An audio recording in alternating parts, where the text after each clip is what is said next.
sky high. That's how owners of retail pot shops say sales have been 6 days after they began legally selling marijuana for recreational use. 7 News reporter Russell Haythorn discovering some shops are still limiting the amount you can buy. And Russell, they say even that might not be enough to keep supplies in stock.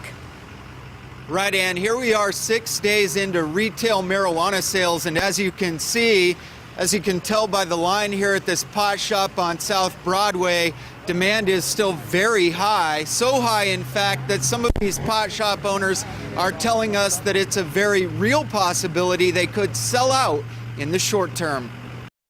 Sativas will be more of a daytime feel. There are few complaints here. I expected to have some business, but I didn't expect it to be that big. But because of that, LODO Wellness Center owner Linda Andrews says there are new complications. We are still limiting our purchases. Customers can only buy 1/8 of an ounce here. A lot of people are interested in pre-rolls. Even though state law allows you to purchase a full ounce, Andrews says it's necessary so they don't sell out. If we were not imposing limits, that could definitely happen. In fact, the edibles cooler was empty when we arrived.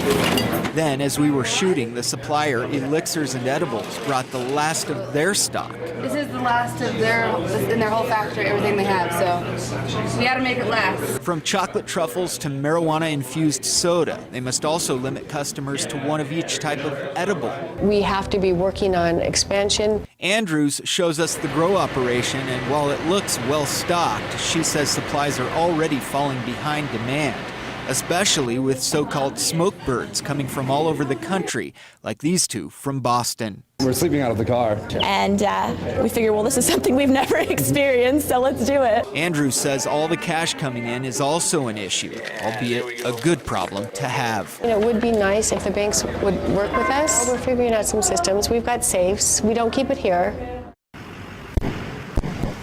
You'll recall the reason why banks won't work with retail or medical marijuana shops is because the federal government still considers marijuana a controlled substance, and banks are regulated by the FDIC. Even though some pot shops are accepting credit cards, we've learned today they are doing so at their own risk.